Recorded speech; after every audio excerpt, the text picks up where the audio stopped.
everybody, it's Thursday, it's Litsoc, and we're back after the holidays, and we are discussing what we read during them. Some people have read an awful lot, which is lovely. In fact, yes, most of us have read quite a lot, but not necessarily in the building. We are, it's a very cold and frosty period, isn't it? I read a couple of books that were set in winter. You read a book that's set in space. Yes, I did. It's one that Miss Huntley has talked about before, Orbital. Orbital, yeah. Yep. Won the Booker Prize. So we've got lots to talk about. Who would like to go first? Annabelle. Right, okay. So I can drink my tea. So this, holiday, I was actually away somewhere sunny, so I had to. It was Lucky more beach you. reads rather than. I went to South Africa, so it was more beach reads rather than cozy winter reads about Christmas and stuff, and in the cold weather. But I started reading just as I got back. You Could Be So Pretty by Holly Bourne, and I think the concept of it is really interesting because it's basically in a world where girls follow the rules of an overpowering figure that's there, and they have beauty standards, really high beauty standards, and where you have to apply masks every day and things. And there are two ways that you can live. You can apply a mask every day, you can be classified as a pretty, or you can fight the rules and leave your face bare and work hard to escape the education system and be an I can't even say that. Objective? An objectionable. Yeah, objectionable. And this book is about finding a third option. It's set from two different points of perspective. One's from Belle, who's classified as a pretty, and one's from Joni, who's classified as an objectionable. And I've only read half of it, but it's really interesting about how their lives are so different, but they are also so similar as well. So I just think it sounds like a dystopia. It is. But it's just a Holly Bourne. But she's very prolific. She's written a lot of books, and they're all realistic contemporary fiction. But it's realistic. But it is realistic. It is realistic, but what Yeah, I mean is, well. it's set in a world that's recognisably ours rather than not. Yeah. That's what I mean by that. So, but yeah, you're right. It is plausible, definitely. So, you've talked about her before, haven't you? I'm sure you've read some of her other books. I have. Yeah. I've read all of them. You've read all of them. Where does this rank? I know you're only halfway through, but where does it rank amongst Holly Bourne collection? I think it's a really interesting concept. I think at the start, when I was just skimming over it, I think it was less interesting to me. But now I've got into it, it's really interesting. I think it's a book that kind of builds because the plot is so advanced. You've kind of got to get your head around that as you start reading it. But then once you do get it, it's really interesting. Good. Yes, Frida. Is it just me, or does it remind me? It reminds me a bit of Uglies. Yeah, I was thinking that. It reminded me of some kind of a YouTube video I've seen. So for a younger audience. Yeah. Yeah, it's similar to this. And This is for an older audience. Have you read Uglies? No. Frida, do you want to say briefly what it's about? Uglies is so kids, I can't remember from what age, they were kept in this education centre, and when they get to 16 they take plastic surgery to remove all their insecurities and make them a pretty, and then they move into the pretty area, and there's nightlife, there's parties, and everyone there is pretty. And and then for up until you're 16, you're customizing how you want your face to look. And then there's a girl in the system, she makes a new friend, and this friend wants to find a different way. I read it a bit of a long time ago, but then she has to try and go on an adventure to find her friend and maybe save her, was the perspective, the person that was a pretty put it in. But Yeah, that sounds about right. Yeah. So, did you read anything else, or was it? I did. I read the last I got the second Inheritance Games book for Christmas, and then I read all of them over the holidays, and like every single one of them, because I read the first one. Your suitcase must have been groaning. Yeah, no, I left them there. Oh, you left them there? I read like 4 or 5. You read the 2 most recent. Did you read Games Untold and then what's No, the I other haven't. game? I read Games the Untold other one. is I really read the good, really Hawthorne good. Legacy. I stopped reading after the second to last. No, I didn't read the last 2. Games I have Untold them is all. so much more romance than it is than the rest of the book. Is it? Yeah. Short story. Yeah. So So how many people have read? Inheritance Games probably. I read A the lot. novels. I saw the author. Because I didn't like Jameson. He annoyed me. It's like no, he does. No, he's. I don't. Grayson annoys me. no, Grayson just thinks he's all Inheritance, that, but he's TV really series of not. Brian. I know, right? I know, so the protection. I like Jameson. No. Sorry, Succession. Jameson Sorry, is not nice. Inheritance. That's why Avery chose him over. I heard that. I heard that in my Yeah. head. Yeah, you know that I TV didn't like series. Jameson, and I did like Grace. But it's basically this series. Grayson It's a annoys mix I of feel like that it kind of and started like Grayson thinks he's so good. kind of mid most of it. He's Maybe like, oh, more I'm so the mad. older stuff like No, you're One not. Line, and like so he's you can so see why they like it. protective over the twins Very as well. much. Like leave Lord. them alone. Exactly. Cold cases. Oh, about the holidays. And it's kind of like because he's in the cartoon of Lord of the Rings. He is. Yeah. Yes. And The there Grandest are, like, Game the is real- really good. The I haven't read Peter that. Jackson Oh is my really God. good. And It's quite good. No, that's the one I'm reading right now. Oh, Or maybe it's not. what part have you got A to? mix of it. No, I'm reading A Yeah. Hawthorne Legacy. Anyway, Oh, no, Anyway, Hawthorne- sorry. Back the to brothers we're all Hawthorne. digressing. Back towards back Right, in the room. So so you're halfway through. I am, yeah. I think the other ones are quite common, the like Inheritance Games ones. So I didn't choose to speak about those, so I spoke about this one. Oh, thank you very much. can I just ask? Oh, sorry. I was just going to ask. Did you said you left the books behind? I left one behind. Did you leave it in a book swap? No, I just left it at the hotel. You just left it out. It wasn't a hotel, it was a place that I was renting. So technically they could take the book and they could read it. The place. I left Jurassic Park in Wales. As long as it was in a place that someone I got could it have in to my read. stocking. Was it on a bookshelf, Yeah, Annabelle? I knew I wasn't going to. It wasn't just like left randomly. Was it left on a bookshelf? Yeah. Yeah. Okay, good. That's fine. Thank you, Annabelle. It was I just left wanted to on a check. bookshelf. I really wanted to check that one. All right, who's next then? I read 3 books over the Christmas holidays. I read A Good Girl's Guide to Murder. I read A Good Girl's Guide to Murder, and then As Good as Dead. But those are like really commonly talked about. So I'm going to talk about my favourite book, like right now, and it's called You Don't Know What War Is. In my opinion, it's like a modern day Anne Frank. It's like a diary of a girl going through the Ukrainian like war, and her journey. It was just like, it's a really good book. And I like how it shows the photos and the way it has a sense of realism, because she actually is like, I don't know how to say it, but you know when in the books they put like the text messages like that? Mm-hmm. There's a lot of that as well as in like group chats. There's emojis. It's like very realistic. This seems like it could be a girl's diary, which is also really commonly closely related with Anne Frank's diary.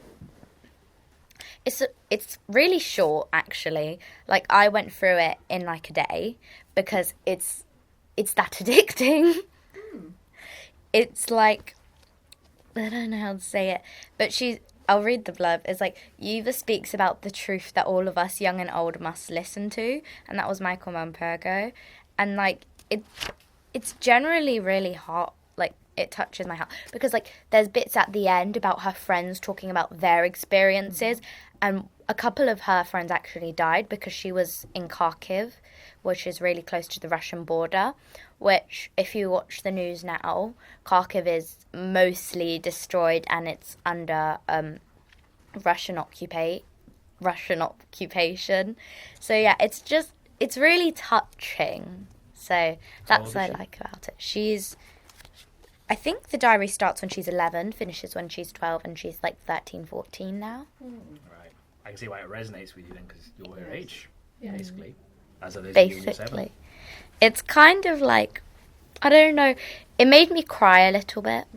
But like not like sad tears, happy tears when she got out and got help from Channel 4. But the thing that was really interesting is she has divorced parents. One of them lives in Turkey and the other one lived in Poland, I think.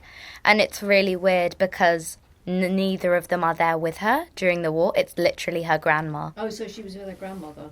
She was with her grandmother the whole time. And it's kind of weird that you don't hear much help from the parents in the book, Well, which kind of irritates me. The borders were closed. They were closed, but I feel was like absolutely almost impossible to get in. It still is. It still is. she got to Poland and they still weren't saying anything. Oh, okay. And that really irritates me. I don't know. Maybe it was a decision, because sometimes the editors would make a decision that, and maybe the parents didn't want to feature. I mean, we don't know. I expect you could look her up on Google. Like, even in the back page, when it tells her like why this is possible, Yeah. it's a photo of her and her grandma. Her grandma is actually quite young now that I think. So Sure, someone else. did the grandmother come with her? The grandmother came the whole way with her. Right. They lived in their own apartment now, but they live in Ireland actually. Yeah, Ireland took a lot of Yeah, refugees. so they lived in an Irish house near Dublin, and then they moved a little bit closer to the Northern Irish border. But did I say that right? The Northern Irish border. Yeah, Okay, yeah. yeah. So they moved closer to there, so that's where they live now. But like, I don't know what to say about this book. It's just really good. Read it if you have a chance. Yes, Oh yeah, definitely read Yes. it. Should definitely And read can it. you explain the symbol on the front? The symbol on the front. I actually don't know what it means, but it's a sunflower, and like there's lots of planes, and like I'm guessing that's her, that little black silhouette. Sunflowers are one of the symbols of Ukraine. Yeah, and there's also like a lot of blue and yellow on Yes. the cover. Yeah, absolutely. Yeah. Which is the flag. There's also a map towards the end of the book.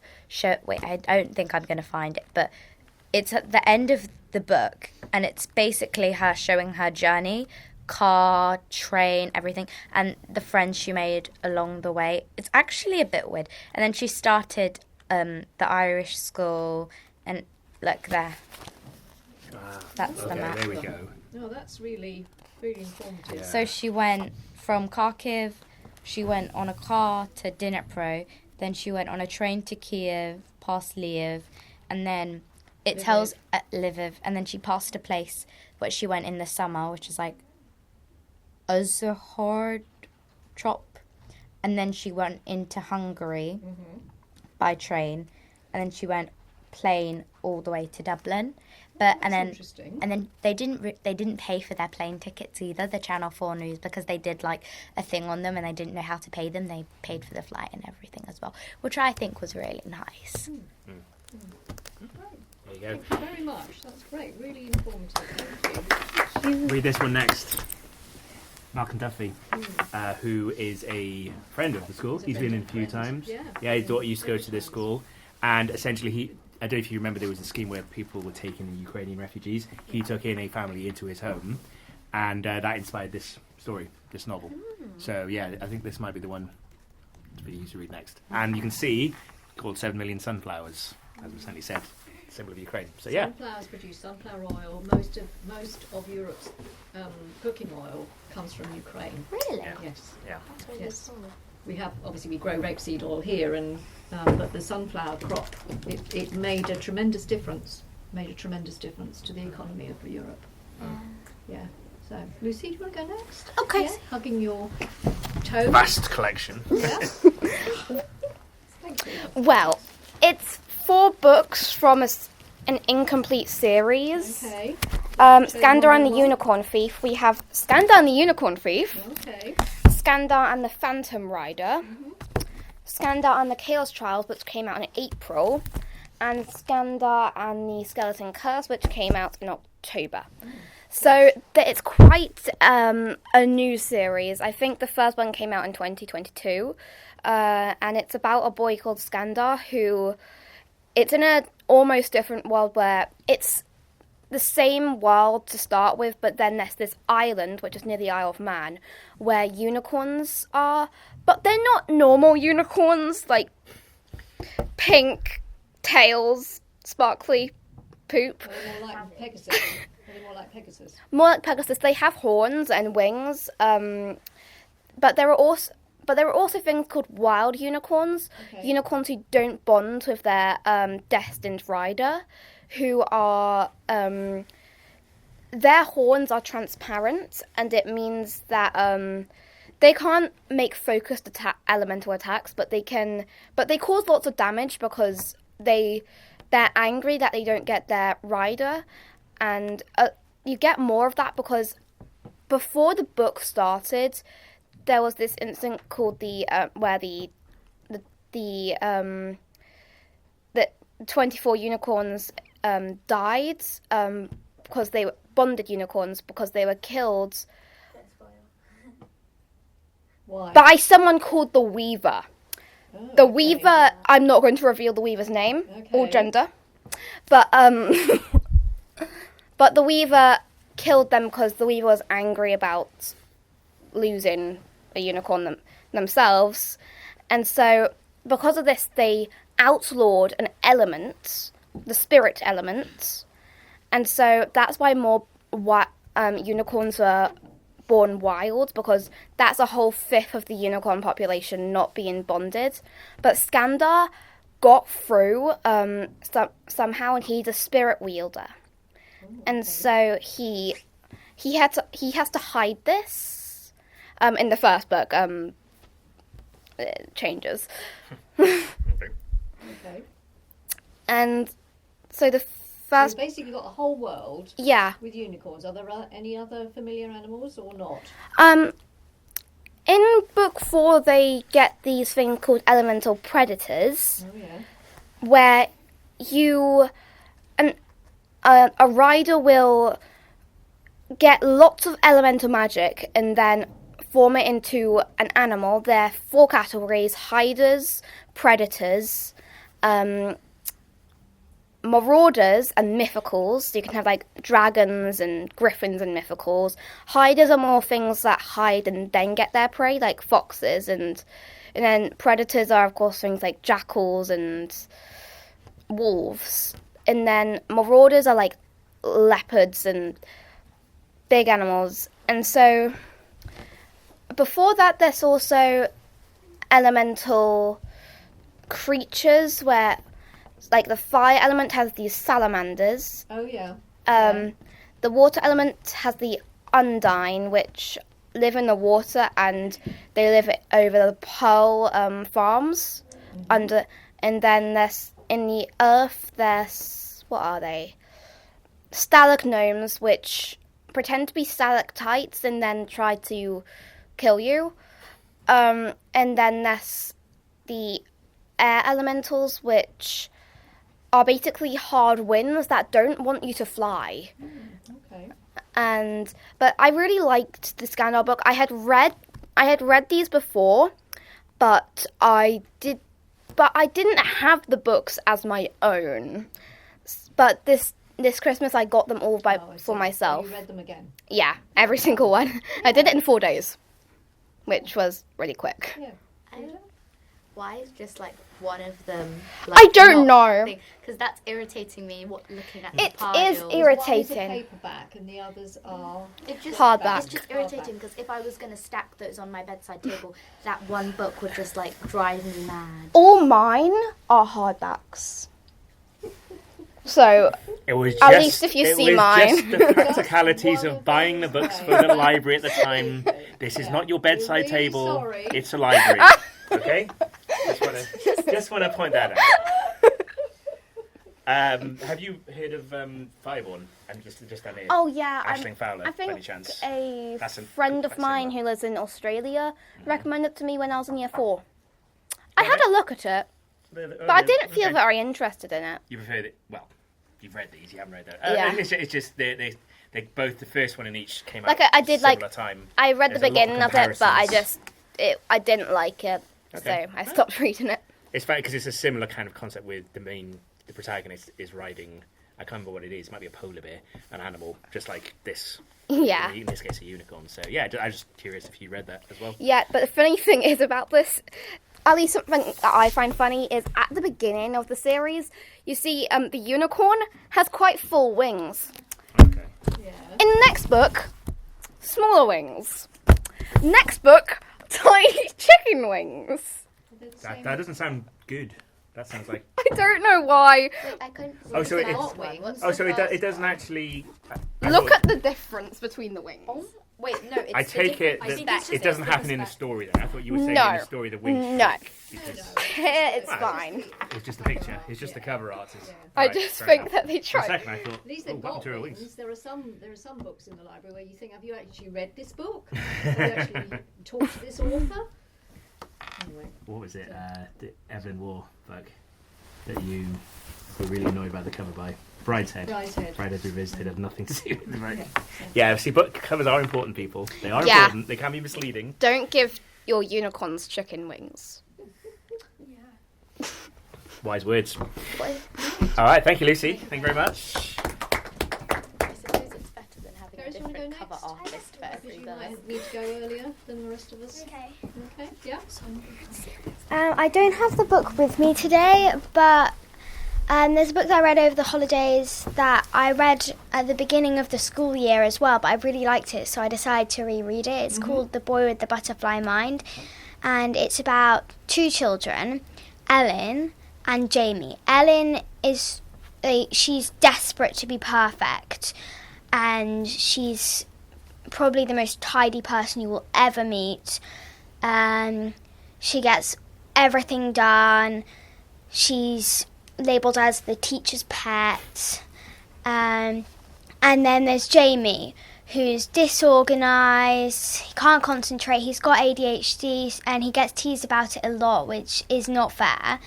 And then they move in together, and Ellen and Jamie really disagree on like how to live your life. So Ellen thinks everything should be completely tidy, and Jamie manages to mess up his room within about the first 5 minutes. And it's basically how they manage to work together and make living together work. Mm-hmm. How old are they? They're both about, I think Jamie's 11 and Ellen's 11 at the beginning of the book and then 12 at the end. It's probably for year 7, 8 and 9, I think. Probably like year 6, 7, 8 and 9, yeah? When they move in together, are they moving in alone or with parents? Yes. With parents. Good Okay, question. I was Good question, that. confused by how they're moving in together, and then you told us that they're 11. Are their parents getting married? Is that why they? That doesn't make it very clear, but Ellen's mum and Jamie's dad. So Jamie's dad is Ellen's mum's boyfriend, so that's why they move So in it's two together. families coming together. Yeah. Oh. We haven't got any year 8s here, have we? Because that was The Light in Everything, which was the read-up book for Yes. last year's year 7. Yeah, that was That's really worth reading. It is really good, and that Yeah, was the I basic did premise check it too. out.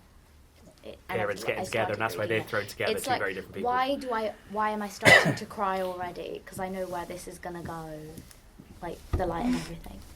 Oh, you read Light and Everything, yeah? No, like I got it out today, and then I started reading a little bit of it, and like even the blurb. Well, it's a journey. It's a journey, and Yeah, we it's picked a it for a journey. reason, or rather, our committee picked it for a reason. Who any committee members by any chance from year 9? No, okay. So yeah, they picked it for a reason, for the same reason that Greenwell was picked for a particular reason for you guys, and for those of you who have I got any committee? Samira, you're on the committee, and Caitlin as well, I believe. I think you're both with Miss Oliver on Monday, yeah. So when you see the shortlist there, Miss Oliver's going to go through the criteria with you, or the sort of thing that we're looking for.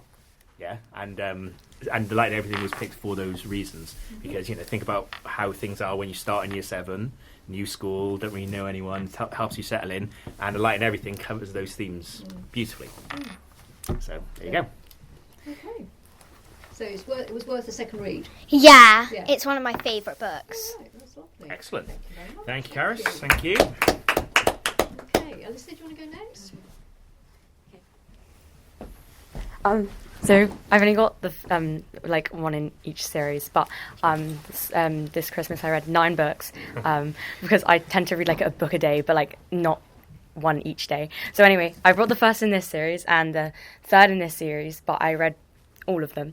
So the first book in this series is Cinder, and basically it's like retellings of different fairy tales, but not like it's like classic ones. Like Cinderella is the first one. The second one is Little Red Riding Hood. The third one, this one, is Rapunzel, and the fourth one is Snow White. But it's not like the Disney versions, it's the Brothers Grimm versions, and they take quite a lot of like plot, I guess, from the original fairy tales, but it's like changed because it's set in like a dystopian setting, and they're like when there's like a whole population who live on the moon, and they have like kind of like sort of glamour power, so they can change how like they look and what other people see, and also the people on Earth, like there are cyborgs living among them, but most of the time cyborgs like try to hide it because they experience like extreme prejudice because of it, and people think they're less than human and often treat them often like employ them as slaves. Like the main character of the first book, who's called Cinder. Well, they all like have the name of the person on the front. So she's called Cinder because obviously it's like Cinderella, and she's a cyborg. And she spends the whole time trying to hide it from like most people because the people who know hate her for it. Like her stepmom. She has two stepsisters like in the original fairy tale, but one of them does actually like her. And it's also set in like a time when there's a plague going on, and this plague's like it's really terrible. It's killing loads of people, and but there's like no cure, and no one knows how to make a cure. And but then it's also really bad because people there's like a poll, or like a lottery, but it's like bad because if your name's it's got all the names of different cyborgs who live on Earth, and just, or maybe it's set in I think. Oh, it's set in Beijing, but they call it like New Beijing because it's like dystopian. But then they get all the no. So it's set on Earth, and they hate the people who live on the moon because they're like kind of scared of their powers, and also they have like a really horrible leader who like she tries to like marry the prince who of New Beijing because she wants to take over Earth. And there's also a mystery character who's like introduced quite close to the beginning, the lost princess Celine, who so everyone hates the queen of the moon. She's called Lavana. I think that's how you say it. But everyone hates her because she killed the princess. She like set fire, like burnt her like Rome, and it killed her. Except there are loads of people who think that she didn't die, and that they're gonna like, they view her as like a savior, and they're like she's gonna come back and save us all. But it basically follows, the first book follows Cinder, and then the second book follows like the characters like that. But then they all kind of group together. It's not like they're in a series, so they all kind of group together to try and stop the queen from taking over Earth. And it's really good. This one's my favorite book in the series because it's Rapunzel. But they also take like in this book, it takes loads of key points from the original myth. Like there's a ship on it that they like fly on. Well, it's stolen, and it's called the Rampion. I think that's how you say it. But it's like that's what the plant from the original fairy tale was called, that the mother stole, that got Rapunzel to be cursed. Yeah, and then they end up stranded in a desert as well, which happens in the original, and it's like loads of points like that. So that was the first series I read. There are 5 books in it, and then it's about the series. Do you have to read the first book of the series? Yeah, yeah. It's because like there is still like a chronological order, because there's like at the start it's just Cinder, and then at the end of Cinder, I can't spoil what happens, but at the end of Cinder, like I can't spoil how that this person is introduced, but this person called Thorn is introduced. He is the other protagonist in Cress, which is like, he's named that way because in the original story, the guy, he falls off her tower and gets his eye scratched out by a bunch of thorns. But then he's introduced, and if you start later on, you're gonna like it's introduced like with different characters who wouldn't be there, and like the plot would be really disconnected because there are like spoilers you find out at the end of the first book, and then you wouldn't like know about it. I don't know if that makes sense. Yeah, it does. And then Yes. the second series I read was This Woven Kingdom. It's incomplete. There are 3 of them so far. And it's by the same author as the person who wrote Shatter Me. And the 4th book is coming out September, which made me really sad because that's ages away. But it's basically, it's like, it's a book, but like with Jinn fairy tales. Or like Jinn mythology. And the main character is like this lost princess, and her parents raised her throughout her childhood to prepare for her role, but then her parents both died in really suspicious circumstances. So her dad was found. This isn't a spoiler. You know this from the start. But her dad was found at the bottom of a well just randomly one day when she was like 11, and her mum. Her house was set on fire a year later with her and her mum in it, but she can't burn, and so she kind of like she was trapped in her burning house with her mum, and it sounded really Violence in these traumatic. fairy tales as ever. Pardon? Yes, plenty of Yeah, violence. these So- modern fairy tale retellings do have lots of violence. Well, in them. Yeah, one of That's the I mean, you think of the original fairy tales; they're very violent too, right? I found when I was reading it, some of the stuff that happened was actually quite like sounded really traumatic. Like one of the people, because all of their parents naturally, one of them had to be dead. One of them, they found out that their dad was dead because they went to greet them from coming back from war, and they found their decapitated head on a silver platter in their carriage. And I thought that sounded like really horrible, but it's really good. Nice Christmas reading, everyone. And so yeah, it's I feel like it's quite slow to start, I think, because it's just her at the start, and she's talking about like her childhood and how she had to adjust to the fact that she was also, because she is a djinn, I think. Yeah. You know what that means, right, folks, when she says gin? No. Do you want to explain? I don't think I'll be very good at explaining, but it's basically, in this, it's kind of like there are people and there are jinn. They're like a different species, and they've kind of got like enhanced skills, and they were around before the like humans were, and they're made of water. No, they're made of fire, but they like need water to survive, and they don't like require eating, which is like useful for loads of them because they are often like enslaved, because people fear them because they have like enhanced speed and like strength and stuff, and this specific one, because she the girl she's because she's like the princess, she has this thing where she's got ice in her veins, which makes her like cold all the time, and it's like the way to identify them, and it's kind of used as like a trial, because it's like if she can survive the extreme cold, then she's like strong enough to be like to rule a dead empire, because loads of the jinn have been captured and like killed or enslaved and treated just generally horribly.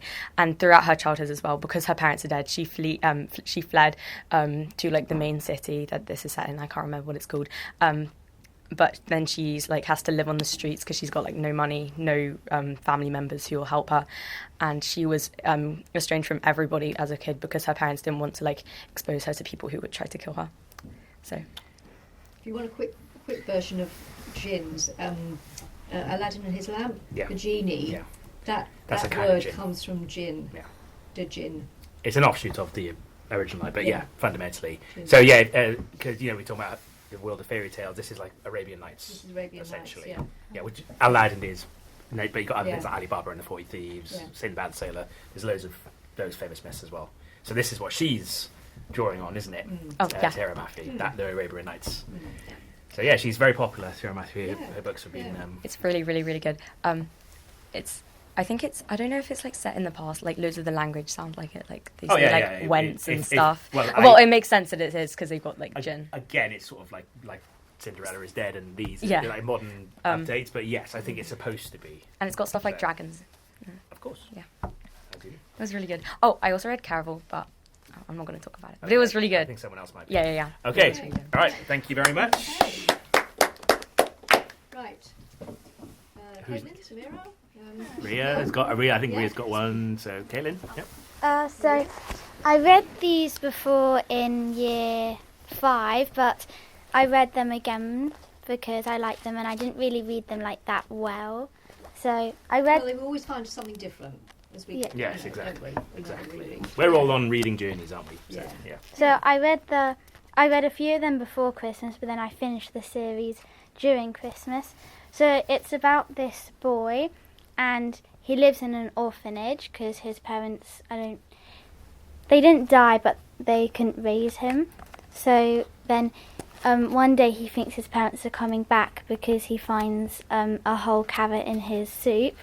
And then when his parents don't come, he runs away, and he meets this little girl along the way, and he takes her along and cares for her because her parents have died. And then soon after, lots of people bring him in, and they take care of them. And then sometimes he just goes away because he's trying to look for his parents, and then sometimes they just die, and it's quite sad along the way because a lot of the people die. And the thing I don't get is you should read them like this one first, but then with the third book you can either read it last or third. The thing is, it goes from him being young, the second book's when he's young, then it goes to him being older, then it goes to him back to being young, and then him being older again. Yeah, it's not linear, but it's because it's kind of he was responding to what people need, because there's a bit of a gap in his story, so that's why it jumps around from once to soon to then to now. After, I can't remember the order myself, but yeah. But yeah, they are beautiful books. They are very moving. Quite funny because it's Morris Gleitzman. Yeah, it's Morris Gleitzman, because I think everyone associates this series with him now, but he, before this series he did write a lot of very funny books, like the one when the kids go to Buckingham Palace, for instance. 2 Weeks with the Queen. 2 Weeks with the Queen. It's hilarious. Yeah, which we have up there. You should definitely check just to see that he's a great author. He's a very good author. Is a great author. So. Yeah, Toad Rage is another one. Yeah. Nice play on words there, Toad Rage. Yes. So, but those are beautiful. They are beautifully written. Yeah, yeah, and worth coming back to even as you get older. Absolutely. Yeah, they weren't written when I first started teaching, but came to them. Yeah, they're quite new because the other ones we just mentioned, they're older. At least this is quite new, but they're really good, really good. And they go really well with what you started with. Absolutely. Because they're basically about the Holocaust for children. So, yeah. Wait, how did the Holocaust go for people for Jewish children in orphanages? Because I never it's like a left out part of history. I think we need to push up a whole Litsoc on that sort of thing. There's a lot to answer there. Yeah, it's a very awful story. Time for some personal research. We'll probably come back to it at the end of the month. Yeah. So that's Holocaust Memorial Day. January the 27th. 27th. Yeah. Yeah. Yeah. So, well, thank you, Caitlin. Thank you, Caitlin. Okay, Rick.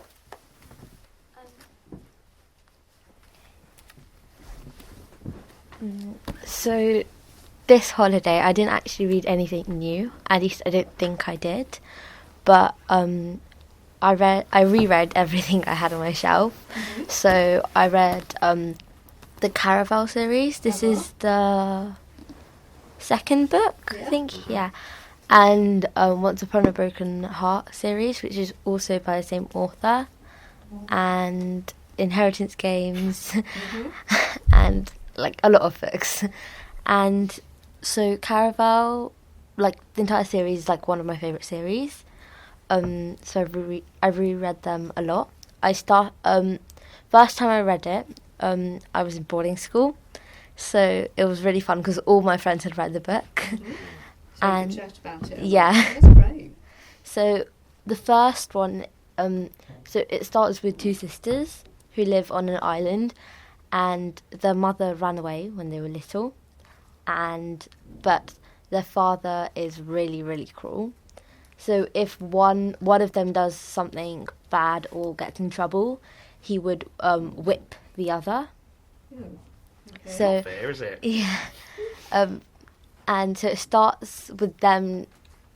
So there's something called Caraval, and it's a magic. I'm not really sure how to what's the word for it, but I can't say. It's a game. Yeah, it's a game. So It's also an immersive game experience. yeah, and so this Caraval is set on Legend's private island, and Legend is the person who runs the game. and both of them get tickets, and also one of the sisters is about to get married, and the person she's going to get married to also gets a ticket, but he doesn't come along with them. Someone else does. So it's kind of about the game and how one of them enters and one of them is kind of the game. So the aim of this caravel is to try and find one of the sisters. And so the other sister plays the game, and she really just wants to see her sister. She doesn't really mind about winning it as much as the other competitors do. And if you win, you get a wish. So it's kind of about the game. So that's the first book. The second book is about the other sister. So the protagonist in the first book is one of the sisters. In the second book, it's the other sister. Okay. And then in the third book, I think it's kind of both of the sisters. Do they? Yeah, it kind of They like alternate? yeah. Yeah. Get sidelined. Yeah. Are they twin sisters? No, they're not twin sisters. And Is there like a lot of a gauge gap? age. Did I just say gauge gap? Age gap. Age gap. Yes. It's funny how moving a couple of letters around changes Yeah. the meaning entirely, isn't it? I think it's like 2 years, a year, 2 years. Yeah. Oh, well, that's kind of interesting. Yeah. Considering is the oldest one looking for her younger sister? Or? Scarlett's the oldest. Yeah. Yeah. So there's Scarlet and Tella. Oh, that's really sad. Yeah. But she's just taken away for the game, as part of the game. I wouldn't want, I don't have a younger sister, but if I had a younger sister, I wouldn't want them being taken away for a game. I'm the youngest sister. Yeah, well, I'm sure your older sisters wouldn't want you to be taken away for a game, would they? Did you like that? That's the big Yeah, one. Hunger Games is the obvious example. Remember what happened in the Hunger Games? Oh, yeah, What's her okay. name? What's the younger sister's name in Hunger Games? Remind me, someone. It begins with a P. What's his It sister's begins name? with a P. It begins with a P. Primrose. Primrose. So remember what happens at the very beginning when Primrose gets selected? I volunteered. What happened? Katniss stepped in to. That was It's kind of like that in It's the thing. a That's noble what, sacrifice. That's why the dad punishes the other one, because he thinks that if he punishes their sister, they'll care more. Yeah. Like they'll stop because it's Okay. Yeah, it's that's why he like does that's it, how but it it's starts really the cruel. book. It makes kind it of. more cruel. The game aspect, though, and with the sisters, sorry to bring it back to Inheritance Game again, but with the grandest game, Savannah and what's the other twins' name? Gigi. Savannah and Gigi, they're both playing a game on a private island as well. That's what came to my mind when it said sisters, private island game. Yeah. No, but it's sort of thing. to be honest, I kind of Lily's prefer name this was to the Lily grandest game. Litsoc. Really? Yeah, because the grandest game. In a similar way. Yeah. Would you recommend it? Just Yeah, thought. I definitely would. It's We'll my see. favourite There book. We'll are see. 2 series by that author and they're interlinked. If you're going to read it, read Caraval before Once Upon a Broken Heart. Otherwise, it ruins it for you. It's really annoying. It is so. Because I read annoying. Once Upon a Broken Heart first, and I haven't read the other 2 Caraval books because I can't do it. Yeah. Oh. Yeah. It also there's The ice them. yeah, it's Yeah. new if you like the characters, it's really good, all of the books. But there's also a new book out in the series. It's not it's like a short Short stories. yeah. Yeah. But I think it's just one. It's about the Christmas they have Oh yeah. after Yeah, everything yeah, happens. the Christmas everything. Yeah. Christmas edition of a lot of things Yeah. now. So. Yeah. It's actually kind of good. I mean, I only read a few pages, but So, Lizzie, you read Caravel. It's really good, but at the end, I thought I was the one going crazy because one of the main quotes, I think it's on the cover, is remember it's just a game, because at the start, yeah, they're you have they to get remember too immersed that. in the game because some people go crazy and end up dying or whatever, and so it's really really No, if you forget it's just a game, then Yeah. it's and People do take games seriously, you know. Yeah. But it's Especially it's competitive. But it's because you spend your entire life in the game for a week, and people completely turn against each other, and there are some there are actors in the game who pretend Sounds to be like players. traitors. And so Traitors it's- is amazing. Yeah, Yeah. Traitors is really good. There you go. I So you can haven't see you all love watched traitors. it. There you go. I You can see the appeal there. haven't watched the last episode here. Oh, neither have I. Oh my I'm god, on my sister seconds. took it away from me last night so she could watch what she wanted. But I wanted to watch the last episode. Oh, you know, I want to watch it so bad. Okay. We won't get involved in Spears' domestic tip, I think. There was a big conversation in English this afternoon as well about it. And I haven't watched a single programme. Oh, I've watched Summer Series 1. That's it. I've watched I've the watched Australian seconds version. Right. Yeah, I know. I There's think a US Australian the guy version. the guy who's trying to be Claudia is so funny. I've not been telling that. My cousin read that. I read I'm not that. My cousin was obsessed with it. I've I got went to the see her and Waterstone it was special literally all she edition. talked about. Right. Should we thank? Sorry, that conversation got hijacked. But thank you, Ria. Right. Anyone who's left? Who hasn't? Who wants to? Who hasn't been yet? Anyone? Here? No. Okay. Right. I've just noticed the time, so I'll keep my bit brief. But yeah, as always, I read loads of things. I read a book that Miss Huntley got me. I've forgotten the title. Shadow. It's the Jack the Ripper. Shadow Play sounds familiar, and essentially, it's the story of Bram Stoker. Does anyone know who Bram Stoker is? He's the guy who wrote Dracula, and it's the story of him. That guy. I don't even And remember anything about him. I just know that he well, that's you should read this book then. Well, everyone knows Dracula, of course, and yeah. For those of you who are fans of Twilight, by the way, you know Dracula is the original great fiction vampire and a proper vampire, not these sissy ones that you get in Twilight. And it's a great book, and yeah, Jack the Ripper is sort of like lurking in the background, but not that. The guy from the who killed Victorian. him. But The he's guy real. who. He's an actual guy. He's a real, as is Bram Stoker's also real. Don't worry. In Victorian Serial era. killer. Yeah, he's not really. He's more of a London. brooding background presence. Anyway, back with me, please, folks. Back with me. Shh. I know you all got very excited, Dave, when I mentioned Jack the Ripper. So I read that. Have I got any Batman fans in the room? No. Okay, I won't bother. I won't bother talking about that then. But I read some Batman. I also read Trust at 10. Now, Anthony Seldon, great writer, political writer, and he's written. Yeah. No, he still is. He's at Epsom College, isn't he? He's in Epsom College, yeah. And he has essentially been documenting. He's got the project of writing all our prime ministers. Yeah. So I don't think I need to tell. I can clearly by your reaction, I don't need to tell anything about Liz Truss. But what I will say, the tidbit I want is that he actually met her at a party just before this book came out, and she said something along the lines of, "Oh, I understand you're writing a book about me," and she said something quite abrasive to him, and he managed to keep his equilibrium, and then he said that was quite a surreal encounter because obviously I mean, I'm not going to get too partisan here, but she also had a book out recently, and let's just say it might not be the most grounded in reality of books. I love those funny So books. it's not supposed to be a funny book, It's not supposed to be but funny. it could be interpreted as such. But anyway, so he did Johnson at 10, he's done Cameron at 10, and he presumably will do Starmer at 10. So Did you do Boris at 10? yes, he did. So yeah, we got a few of them downstairs if anyone's interested. And last but not least, the Booker Prize winner, Miss Huntley, has talked about this, I believe. So I'm not going to go. It is beautiful. The language is amazing in this.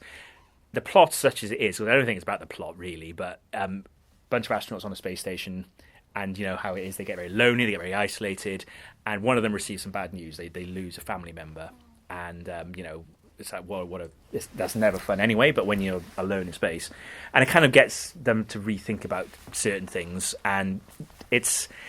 How to sum it up succinctly, because there's a lot of things to say about this book. I think it's about how when we think of nature, we get we get humbled by it, right? The sublime of it. But for all of our flaws and all our quirks, we are still part of that overarching cosmos, and it's about our microcosmic aspect of it in the great canvas of the universe, and how that is still important for all of our flaws and the unique perspective of getting this with all our petty squabbles. We talk about things like Ukraine war and all these things, but when you get the overview that these astronauts have, they get a very unique and amazing perspective.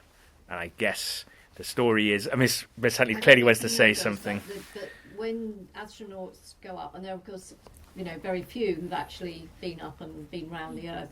It's called the overview, and you literally fall in love with the Earth. Yes. It is absolutely extraordinary. And that's what they do, but it's very, it's very hard to actually sum this up in a few sentences. It is just staggeringly beautiful, what they experience. So yeah, that's what it's about, really. So yeah, glad I read it. One of the better Booker Prize winners we've had, I would say. So there you go. So that's me, Miss Huntley. You gonna come over? No, I've been already. Already? Oh, okay.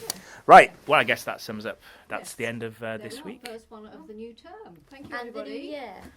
And of 2025. A quarter of the way through the century. Yes, absolutely. So next week, folks, Annabelle, next week we're going to be doing great speeches.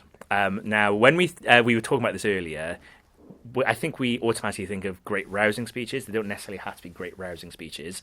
Are we doing ones just from literature, do you think, or are we going to do ones from real life as well? We'll have a mixture of fact and fiction. Okay. So if you can think of books where there are people making good speeches, to each other, Hermione or in Harry Potter comes to mind. Yep. Dumbledore. Yep. People like that. Some of the ones you talked about, one might have sprung to mind, perhaps. You might have watched something within your English lessons that's really grabbed you. As we get ready for the public speaking competition, bring that along. Yeah. It's up to you. Yeah. So bring something along so we can talk about great speeches and hopefully read some ourselves of these great speeches too. Yeah. Okay. Right. So we'll see you next week. Okay. Let's wave to the camera. Bye. Bye.